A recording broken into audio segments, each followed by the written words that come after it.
Salam, salam kasih damai dan sejahtera Bapak Ibu, saudara-saudari yang terkasih. Marilah kita memulai kegiatan pendampingan pertemuan ketiga orang tua calon komuni pertama pada minggu hari ini.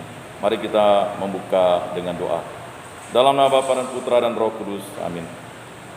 Ya Allah Bapa yang bertata dalam surga, kami mengucap syukur dan berterima kasih atas rahmat-Mu. Kami dipersatukan kembali dalam kegiatan pendampingan calon komuni pertama bagi kami orang tua, sehingga kami dapat mempersiapkan anak-anak kami menjadi pribadi yang sungguh bersukacita dalam menyambut tubuh dan darah Kristus yang akan mereka sambut pada beberapa minggu ke depan.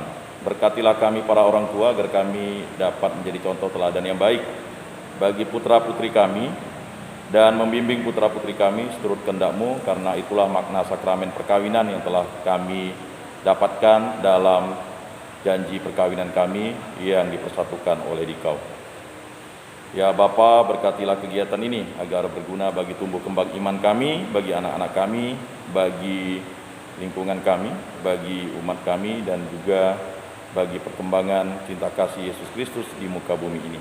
Semua ini kami serahkan dengan perantaraan Tuhan kami Yesus Kristus yang hidup dan meraja kini dan sepanjang segala masa. Amin. Dalam nama Bapa dan Putra dan Roh Kudus. Amin. Bapak Ibu, nanti kalau misalnya masih kurang jelas bisa dibuka YouTube, karena memang saya sengaja merekam itu. Tujuan yang pertama adalah Bapak Ibu bisa mengulang kembali atau mempelajari kembali. Ada hal-hal yang mungkin mau ditanyakan atau apa, bisa ditanyakan dalam setiap pertemuannya. Karena pendampingan kita ini, anak-anak kita sudah pertemuan kelima ya, kita baru pertemuan ketiga. Kebetulan nanti mungkin sekitar direncanakan akhir Oktober atau awal November ya, anak-anak kita sudah menerima sakramen komuni pertama ya, atau sakramen Ekaristi. Sehingga pendampingan kita mungkin ke depan ya tinggal beberapa pertemuan lagi ya. Baik, nanti kita akan membahas dua sakramen, tetapi sesuai dengan tema hari ini mengenai sakramen perkawinan. Nah, ini yang menjadi persoalan yang sering tidak dipahami oleh orang tua. Jadi janji perkawinan kita itu kan mendidik anak secara Katolik. Jadi baik laki-laki dan perempuan dipersatukan menjadi ratum et consumatum, menjadi halal itu karena sakramen perkawinan. Ya. Sekali lagi, kalau Bapak Ibu perkawinannya adat, ya tidak mungkin akan mengantar anak-anaknya sampai ke tempat ini. Karena perkawinan adat itu hanya perkawinan sosial. Ya. Ada perkawinan negara, itu akte catatan sipil, tetapi setelah perkawinan gereja kita harus mendapat pengakuan dari negara. Halalnya pengakuan dari gereja ya, tapi pengakuan sahnya itu dari negara. Jadi sebagai orang Katolik kita harus mencatatkan perkawinan kita di pencatatan sipil ya. Jadi Bapak Ibu yang belum mengurus pencatatan sipil, coba nanti didata di lingkungan, karena beberapa kali saya sudah umumkan kalau tidak salah ya, beberapa kali untuk mendata yang belum pencatatan sipil. Karena begini, ini masalahnya nanti dengan hak waris. Betul Bapak Ibu kawin gereja, tetapi ketika nanti Bapak Ibu salah satu pasangan meninggal dunia, kerepotan nanti anak yang tidak tercatat dalam aktenya itu tidak dimungkinkan. Contohnya misalnya, mohon maaf, bapaknya meninggal kan, lalu anak mamanya saja, jadi kan nanti susah nanti. Yang tercatat sebagai anak bapaknya itulah yang bisa mendapat hak waris gitu Pak. Betul itu tidak penting harta dunia ya, tetapi itu selama dia hidup kan menjadi persoalan nantinya, ya kan? Karena apa? Karena adik-beradik itu bisa jadi nanti dia tidak akur gara-gara hak waris itu. Makanya perkawinan kita hendaknya dicatat dalam perkawinan sipil ya. Jangan sampai tidak perkawinan sipil. Halalnya perkawinan gereja ya, ratum et consumatum, tidak bisa diceraikan oleh manusia. Tadi yang Bapak Ibu yang mengikuti misa kedua ya, sudah dijelaskan oleh pastor makna perkawinan. Tetapi bagi negara itu harus ada pencatatan sipil. Makanya akte perkawinan namanya. Nah, itu sesuai dengan Undang-Undang Nomor 1 Tahun 74. Kemudian ada ya undang-undang yang terbaru, tetapi itu mengenai umur, batas umur ya. Nah, jadi perkawinan kita ini ya sudah sah, ya. Atau ada juga tradisi, agak lucu tradisi. Kemarin saya membahas tentang sepupu saya ya. Jadi ceritanya kalau dia sudah kawin gereja tapi dia belum kawin adat, belum bisa dia membawa si istri. Itu ada tuh, ya. Tapi itulah tradisi ya, adat daerah tertentu ya. Jadi dia harus lengkap begitu. Ya. Makanya kalau kita sebaiknya perkawinan gereja dulu, setelah itu perkawinan adat biar tidak terjadi perzinahan. Kalau perkawinan adat dulu nanti takutnya lama jedanya sebulan misalnya perkawinan gereja ya. Ujung-ujungnya lalu bersegama kan jadi perzinahan dia. Ya kan? Karena kalau sudah ratum et consumatum, makanya simbolisasi kita menjadi suami istri kan, pastor memerintahkan kita untuk laki-laki mencium istrinya kan, istri mencium suaminya kan, lalu kita tepuk tangan. Agak jarang lah yang mau berani cium bibir ya, bagi orang timur ya, malu-malu lah dia kan. Nah tapi kalau dari dalam kamar tidak malu-malu lagi kan, karena sudah ratum et consumatum ya, artinya sudah halal ya kan. Nah, kata halal itu artinya apa yang dilakukan itu bukan dosa. Tetapi kalau belum menerima sakramen perkawinan menjadi dosa. Nah, itu harus dipahami. Makanya perkawinan yang tidak didasarkan atas sakramen perkawinan itu nanti dilarang untuk menyambut sakramen Ekaristi. Kata dilarang itu karena dia tidak layak. Tetapi apakah gereja pernah melarang orang langsung untuk tidak menerima sakramen perkawinan? Tidak menerima sakramen Ekaristi kan tidak kan, nyambut saja. Tapi yang bersangkutan yang harus tahu kalau dia masih dalam halangan ya. Memang sering disampaikan yang tidak dibaptis secara Katolik lupa, dan yang memiliki halangan sebenarnya ya kan, tidak diperkenankan menyambut tubuh dan darah Kristus. Tapi gereja kan tidak mau menyampaikan itu ya. Setiap Natal, setiap Paskah itu disampaikan kan oleh petugas ya. Jadi seperti itu. Baik, Bapak Ibu saudara-saudari terkasih, mengapa penting? Karena ini menyambut ya, menyangkut nanti anak-anak menyambut. Jadi kalau kita tidak memberikan pengertian kepada anak-anak, anak-anak nyelonong saja kan begitu ya. Jadi seperti itu ya. Jadi menyelonong akhirnya berdampak pada pertumbuhan iman anak ya kan. Nanti anak besar dia berzina, wah dibiasakan saja langsung nyelonong aja dek ke gereja ya, enggak apa-apa ya kan. Nanti masuk ke sakramen pertobatan. Jadi Bapak Ibu saudara-saudari yang terkasih, ketika orang melakukan perzinahan ya, itu mesti harus ya menerima yang namanya sakramen pertobatan. Ya. Jadi jangan sampai Bapak Ibu ya yang tidak memberikan contoh teladan yang baik bagi anaknya. Nah, ini kan berat kan? Nah, sekarang kita masuk ke sakramen perkawinan ya. Jadi dalam kitab suci bisa kita baca Allah menciptakan manusia pria dan wanita. Kitab Kejadian bab 1 ayat 27. Di situ ya. Yang diberi kemampuan untuk saling mencintai. Jadi kita ini kan pasti mencintai suami dan istri kita. Kalau marah aja bilang tidak mencintai ya. Kalau nanti butuh baru bilang mencintai ya kan. Ya memang kalau mencintai itu ya, kalau marah bilang benci ya kan. Nah jadi seperti itu. Nah yang diberi kemampuan untuk saling mencintai, silakan Pak.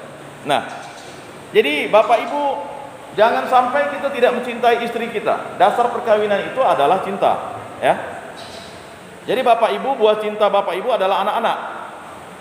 Makanya anak-anak ini menjadi buah cinta kita, ya. Jadi kalau sudah banyak orang tua, mungkin yang sudah hambar dengan istrinya atau suaminya ya. Makanya perkawinan misalnya usia yang berat itu kan katanya 15 sampai 20 tahun ya, berat. Beratnya mengapa? Karena ya pasangan-pasangan ya pasti sudah menurun daya seksualitasnya, ya kan? Mungkin ada penyakit-penyakit bawaan kayak diabetes, ya kan?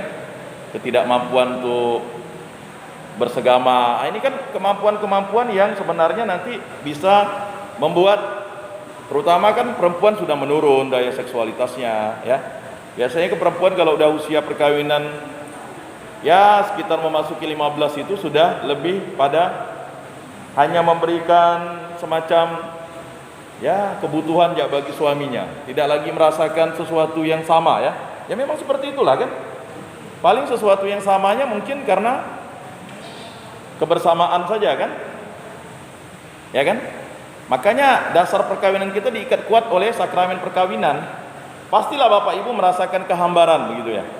Apalagi kalau terjadi persoalan-persoalan mengenai hubungan relasi suami istri, keluarga, prinsip, pendapat, ya kan? Nyesal berhenti karir gara-gara cinta katanya kan. Dulu misalnya karirnya sudah mau manajer, tiba-tiba karena kawin dengan bapaknya berhenti kerja, ya kan? Atau si bapak dulu karirnya udah bagus di suatu tempat di daerah lain, berhenti kerja gara-gara mencari kerja yang lebih rendah. Ujung-ujung ini menjadi masalah.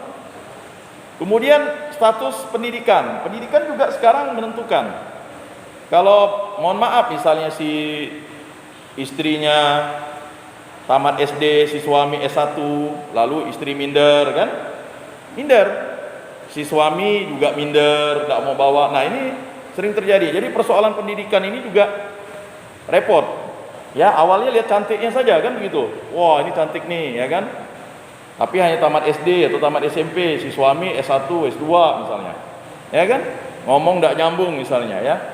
Akhirnya kan ujung-ujungnya terjadi yang namanya kehambaran. Nah, kehambaran itu harus diminta lagi kepada Tuhan untuk memberikan rasa itu, perasaan itu.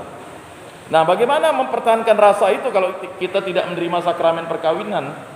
Ya, kalau dia perkawinan adat dia bisa bubar. Kalau perkawinan gereja atau sakramen perkawinan dia akan tetap melekat, ya, sampai maut memisahkan. Bagaimana kalau kita hambar, lalu kita tidak datang ke gereja, tidak menerima sakramen Ekaristi sebagai penangguhan ini? Jadi Bapak Ibu, ini sebenarnya kalau kita datang ke gereja setiap minggu ini, kita dipelihara oleh Allah Bapa di surga. Sakramen Ekaristi itulah yang menguatkan.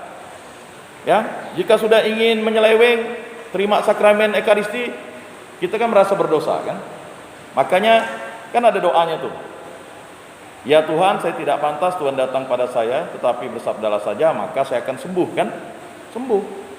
Ya kalau kita bertengkar dengan istri suami pastilah menggores hati kan?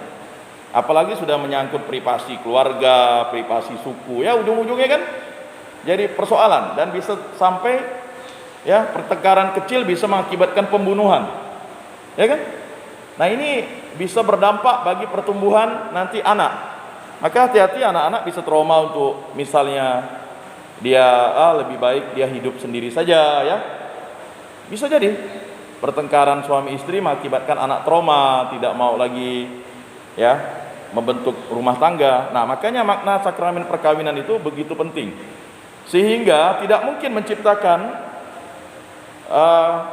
hidup damai, rukun dan sejahtera itu tanpa menerima sakramen perkawinan lalu tidak menerima sakramen Ekaristi. Begitu juga bagi bapak-bapak, ibu-ibu yang sudah ya menerima sakramen perkawinan, hidupnya akan menjadi hambar ketika tidak menerima sakramen Ekaristi. Jadi sakramen Ekaristi ini yang paling utama, tetapi yang paling utama itu dapat menjadi persoalan, tidak dapat diterima gara-gara kita tidak menerima sakramen perkawinan. Jadi nanti Bapak, Ibu, saudara-saudari, kalau anaknya sudah sampai ingin menerima sakramen perkawinan, hendaknya ya anak-anak itu harus diingatkan. Kamu tidak bisa loh terima sakramen Ekaristi kalau kamu kawinnya adat atau kawinnya kumpul kebo kan. Nah, kita harus siap menghadapi situasi sosial sekarang. Ngapain lama pacaran ya kan? Ngapainlah hidup berkeluarga ya kan? Kalau bosan bubar kan begitu. Ya kan? Kalau kita tidak memberikan contoh, bagaimana nasihat kita bisa berikan ke anak kita?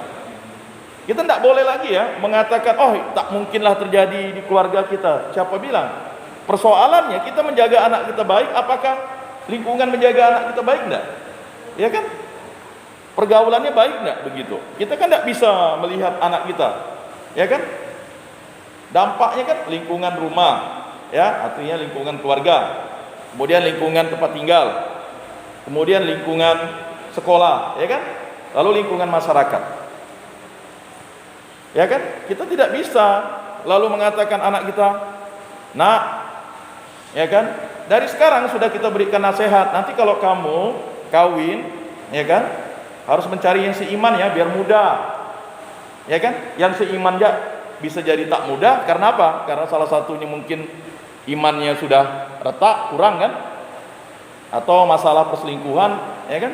Masalah keluarga ini kan masalahnya di situ-situ saja. Kalau tidak masalah perselingkuhan, masalah ekonomi, kemudian masalah harga diri kan? 3 hal itu. Agak lain lah masalah yang lain kan? Ya, harga dirinya diinjak-injak, ya kan? Misalnya si keluarga istri lebih banyak sukses ketimbang keluarga suami kan? Biasanya kan terjadi persoalan kan? Apalagi kalau kita kan dirawat oleh ibu kita. Kita lebih banyak berpihak kepada ibu kita. Kalau tidak percaya silakan. Ya, kita pasti akan membela keluarga sebelah ibu kita kan? Kebanyakan ya saya lihat ya. Kecuali kalau yang terjadi persoalan berbeda lah. Ada yang membela keluarga bapaknya ya. Tapi kebanyakan 75% saya lihat banyak anak itu lebih dekat dengan keluarga dari mamanya kan? Karena mama yang mengasuh kan? Mama kasih doktrin, tiap hari dia doktrin gitu kan? Ya kan? Jadi seperti itu. Nah, persoalan-persoalan harga diri ini menjadi masalah dalam perkawinan. Ya. Ya kalau udah harga diri suami terinjak-injak, apa yang terjadi kan? Cari pelarian, misalnya kan minuman keras, atau misalnya mulailah pergi ke ya tidak mendapat sesuatu yang bisa memaknai makna perkawinan itu. Apalagi kalau pasangan suami istri tidak dikaruniai anak, ini menjadi persoalan nih. Persoalan yang menjadi dilematis, ya. Maka puji Tuhan Bapak Ibu diberikan karunia anak, tapi yang tidak dikasih karunia anak kan, bagaimana nahan perasaan? Lalu ngangkat anak lalu diceritakan, itu anak angkat, oh dia lagi bawa anak komuni pertama, lalu tiba-tiba guncingan kan. Kadang kan kita ngomong nih seenak perut kita, kayak kentut gitu Pak, tidak mikirkan perasaan orang gitu Pak. Misalnya dia udah bagus, mohon maaf misalnya ngangkat anak, lalu kita ngomong lagi kan, padahal orang lain tidak perlu tahu ya. Nanti anak itu akan tahu ketika dia dewasa kan, dari orang tuanya, bukan dari orang lain. Karena saya pernah lihat teman saya itu, karena dia merasa ya tersiksa, akhirnya dia nanya ke orang, betulkah saya anak angkat? Kan akhirnya menjadi masalah dia. Ya kan masalah, kasihan dia. Sampai dewasa seperti itu. Nah itu juga menjadi persoalan. Makanya kalau kita tahu, misalnya saudara-saudari kita yang tidak dikarunia anak lalu mengangkat anak, janganlah sampai kita, kamu yang diangkat itu ya katanya, rasanya anaknya gimana dengan bapak dan ibunya. Nah coba itu terjadi di diri kita. Atau kita memposisikan kita tak memiliki anak, ditanya anak terus ya, oh udah lama kawin nih, apalagi ngomongnya langsung menyangkut harga diri kan. Misalnya kan si istri akhirnya kan membela kan, saya kan enggak mandul, kamu yang mandul, jujur bertengkar, betul enggak? Akhirnya apa?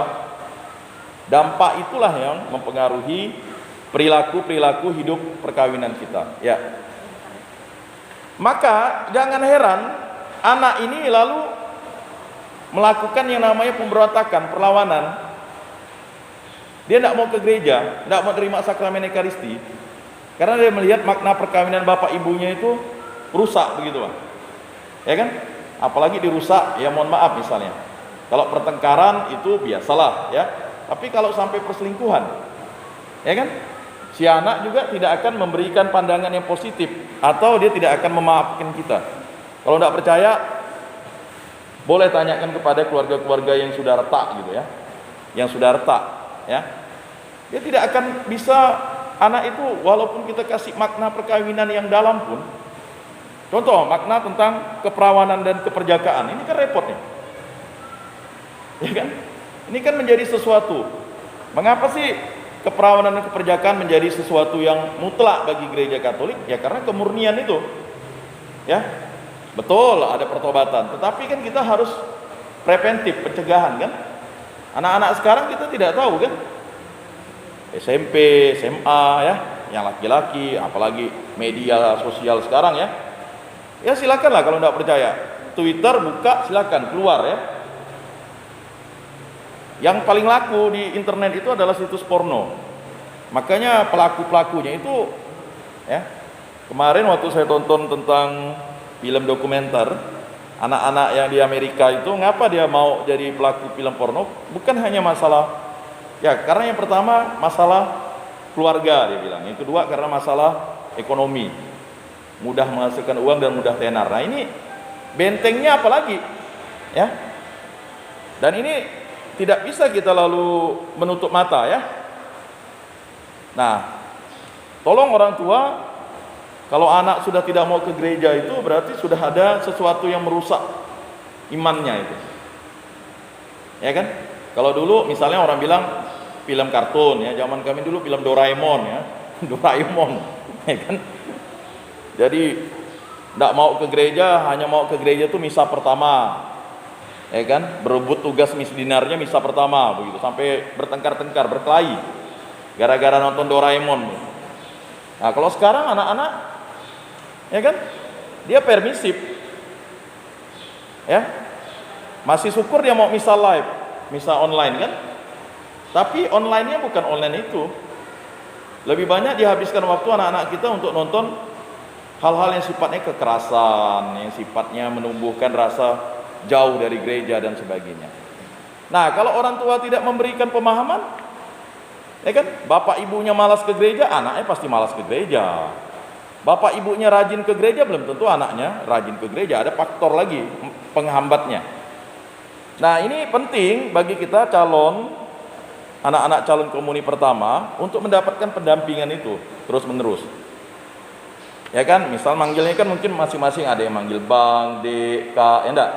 Biasa anak kesayangan dipanggil adik, terus kan padahal sudah besar kan.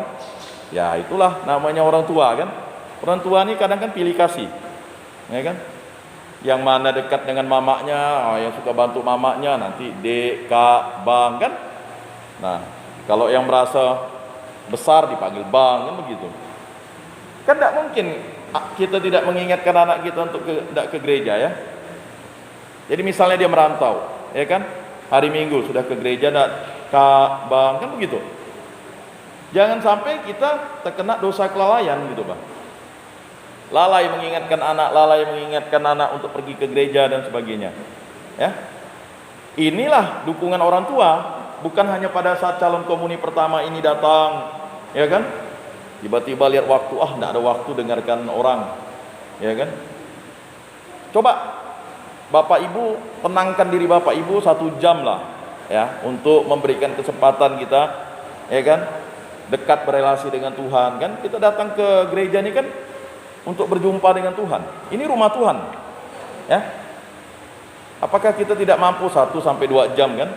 Tapi kita nonton 1 harian ya, ada 1 minggu, apalagi kalau mau misa pagi tadi ya, yang saya katakan. Nah, di sini tempat misa pagi biasanya jam 5 dulu, ya. Jadi Bapak Ibu, saudara-saudari yang terkasih, ya, cinta antara pria dan wanita itu mencapai perwujudan yang paling luhur dalam sakramen perkawinan. Jadi yang paling luhurnya adalah sakramen perkawinan. Jadi tidak ada lagi cinta yang apalagi mau dibuktikan. Kalau Bapak Ibu sudah menerima sakramen perkawinan, jadi Bapak Ibu ya menerima pasangan itu dalam suka dan duka, untung dan malang, sehat dan sakit. Ya kan? Jangan lihat sudah sakit, udah mulailah ngelirik cowok lain kan? Lihat sudah sakit, silakan Pak. Ya. Mulailah melihat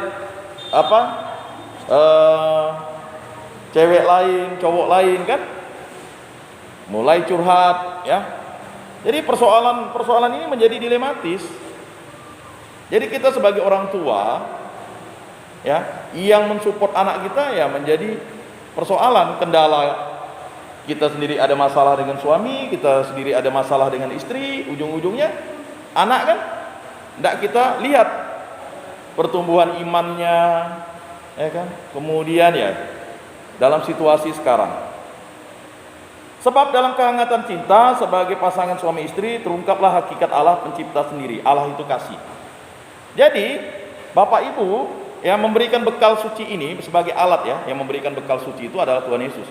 Jadi sakramen pembaptisan sudah. Nanti anak-anak ini ketika dia akan mau terima komuni pertama, dia akan menerima sakramen pertobatan yang pertama kali. Ya, pasti dia akan ke kamar pengakuan. Setelah itu dia menerima sakramen Ekaristi. Ada 3 sakramen kan?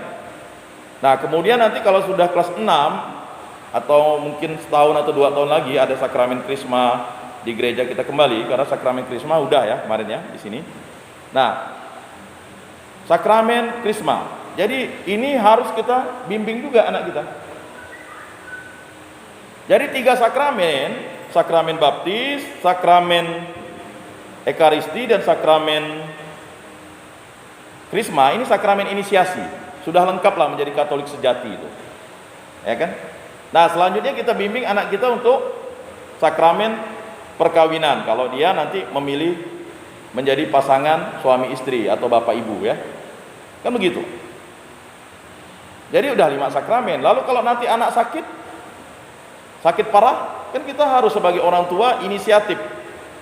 Pergi ke ketua lingkungan, pergi ke pastor paroki untuk apa? Untuk menerimakan sakramen perminyakan orang sakit. Banyak salah asumsi orang tua, dipikir itu untuk orang yang sudah meninggal. Enggak, sakit keras misalnya, sakit keras, bahaya sakit keras. Ya misalnya ya penyakit-penyakit yang memang kesembuhannya itu butuh proses dan sebagainya. Jadi sudah berapa tuh bekal suci? Ya kan? Nah, nanti kalau anak-anak memilih untuk menjadi imam, sakramen imamat, nah itu kita sebagai orang tua juga mendorong di situ. Jadi ada bekal suci yang harus diberikan. Nah, itu nanti pertanggungjawaban itulah yang dituntut nanti di akhirat oleh kita. Nggak, ya kalau eskatologinya tuh ya nanti Yesus katakan ya apa yang kamu buat untuk anak-anakmu tuh. Kan kita jelas kata Yesus, barang siapa yang tidak menerima ya kan anak kecil ini seperti anak kecil ini, ya kan tidak layak bagi Bapakku, kan begitu. Jadi perlakuan kita kepada anak kita bagaimana dan sebagainya. Apakah kita mengantar dia ke gereja setiap minggu ya. Kemudian setelah ikut, memang di gereja kita ini kita buat sistemnya sebenarnya sudah bagus ya. Setelah dibaptis nanti anak bapak ibu merawat dia, kemudian ada namanya prasekolah minggu bagi anak-anak yang di bawah yang mungkin sudah pandai ngomong 4, 5 ya 6 tahun. Setelah itu ada namanya sekolah minggu. Sayangnya sekolah minggu terhenti karena ada pandemi ya. Jadi beberapa angkatan ini tidak akan merasakan sekolah minggu ya. Mudah-mudahan tahun depan udah mulai. Dari kelas 1, kelas 2, kelas 3. Lanjut kelas 4 komuni pertama, ya kan? Biasanya kan sekolah minggu sudah tidak efektif lagi kalau udah komuni pertama. Makanya dia diarahkan masuk ke sekami. Sekami kan? Nah, jadi ya Bapak Ibu mengantar anak-anak ke sekami. Nah, masalah dia mau menjadi putra-putri altar ya, itu pilihan dia, tapi dia tetap sekami. Ya, alangkah baiknya kita arahkan dia untuk bisa mulai pelayanan dengan putra-putri altar kan. Lanjut sekami, usianya sudah 15, masih sekami kan sampai 25 ya. Nanti masukkan ke OMK, ya kan? Nah, masuk ke OMK kan di situ. Nah, bagaimana mereka mau bertemu jodohnya Katolik kalau kita tidak pernah dari kecil suruh dia main dengan orang-orang Katolik, ya enggak? Ya kan? Ya kita kan, apalagi kita komunitas kita di Jerujuni kecil, enggak banyak ya. Mungkin hanya beberapa lingkungan yang numpuk di situ. Kayak gang kami di Rupinus misalnya. Itu kan dari ujung sampai ke ujung Katolik, tapi kan dia anak-anaknya ya kan berkembang terus. Kan tidak mungkin kita tidak melibatkan dia untuk bekal sucinya itu menuju ke sakramen perkawinan itu tidak mulai dari kecil ya. Harapan kita sebagai bapak ibu kan anak-anak kita kawinnya secara Katolik kan. Bagaimana perasaan kita kalau anak-anak kita lalu kawin tidak secara Katolik kan? Rasanya sia-sia saja ya. Ya pasti ada penyesalan lah kan. Nah, pencegahannya preventifnya dari sekarang kan begitu. Tidak mungkin anak-anak itu tidak memilih pasangannya kalau dia tidak berjumpa. Entah siapa sih jodoh anak saya ya kan? Ya mungkin bapak ibu bisa jadi besan saya atau siapa kan tak tahu nanti. Yang namanya anak kan dia memilih. Tetapi kita mulailah dari sekarang kita ya menjadi ya, orang tua yang mengarahkan anak kita ya dalam kegiatan gereja. Baik. Di samping itu, dengan hidup sebagai suami istri, manusia bekerja sama dengan Sang Pencipta, menciptakan dan melestarikan umat manusia. Jadi Bapak Ibu ya bersyukur kita yang dikarunia anak ya. Ada yang menunggu lama, setahun, 2 tahun, 3 tahun, 4 tahun, 5 tahun, bahkan ada ya kayak Pak tua saya dulu 15 tahun baru punya anak. Berobat dulu. Ya kan? Anak-anaknya sekali udah punya anak berderet, laki-laki semua. Ya kan? Kan berbagai macam usaha. Akhirnya sampai ada yang ya udahlah, kita mengangkat anak saja. Tadi saya sudah katakan, kita sebagai orang tua Katolik mendukunglah orang-orang tua yang mengangkat anak mengadopsi, dan janganlah kita ngomong, ya kan, itu anak yang kamu yang diangkat ya. Oh, kata anak itu, rasanya bagaimana, shock dia. Jadi kita mendukung lah, kita tahu ya, kita cukup diam biarlah dia nanti tahu pada waktunya. Ya.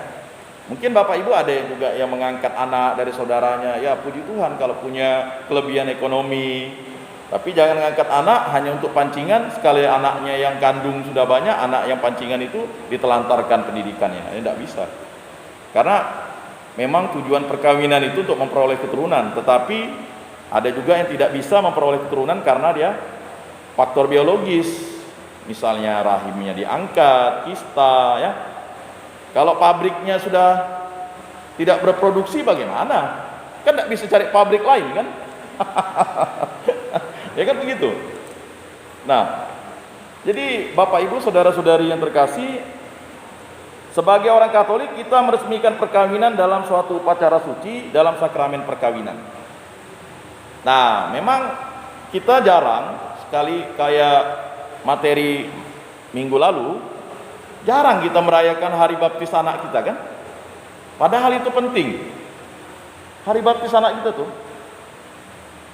Sekali lagi mungkin banyak yang lupa hari baptis anaknya kapan. Ya kan? Saya kemarin di kontak kawan saya, masa di komuni pertamanya lupa deh kapan? Akhirnya dia kontak saya ingatkan, ya kan, kita komuni pertama itu pada hari raya Tritunggal Kudus, saya bilang kan. Nah, tanggal 25 Mei 1991. Wah. Ada yang masih ingat kapan komuni pertama nih? Ah. Ya kan? Nyelonong. Ada kawan saya dulu karena saking lama komuni pertama langsung nyambut pula dia. Main nyelonong dia. Saya bilang nih komuni pertama nyelonong, sampai sekarang dia masih ingat. Ya kami tidak rela lah masa kita 1,5 tahun dia main nyelonong saja. Ya kan? Karena pastor Cong dulu itu marah. Harus hafal 10 perintah Allah, 5 perintah gereja, 4 kebenaran utama, 7 sakramen. Waduh, lengkap. Suruh satu-satu berdiri. Yang hafal hanya saya, yang lain udah no katanya. Akhirnya batal. Ya. Nah, kalau yang sekarang kan enggak begitu kan. Kan enggak mungkin pastor ngecek satu-satu ya. Pastor udah percaya lah dengan Bapak Ibu ya dari seksi pewartaan. Tetapi kita harus membimbing anak-anak kita itu. Baik Bapak Ibu, saudara-saudari yang terkasih. Hal ini demi kemantapan dan kebahagiaan suami istri, demi kesejahteraan anak-anak dan demi kepentingan masyarakat. Jadi itu tadi. Kalau Bapak Ibu tidak menanamkan, nanti nak, kamu kalau kawin terima sakramen perkawinan, itu untuk kesejahteraan. Ya kan? Kawinmu halal, kamu bisa menyambut, ya kan? Kemudian nanti disahkan oleh negara, harus ada akta perkawinan. Kalau kami yang PNS pasti wajib tuh, ya. Nah, bagi yang kerja swasta nih banyak yang tidak mau mengurus akta perkawinan kan, lupa dia. Nanti itu sangat mudah untuk menyelesaikan masalah. Jadi hati-hati anak-anak yang tak tercatat namanya dalam akte perkawinan kan. Kalau misalnya 5 anak, ini bukan mau menakuti ya. Tiba-tiba hanya anak bungsu aja yang tercatat di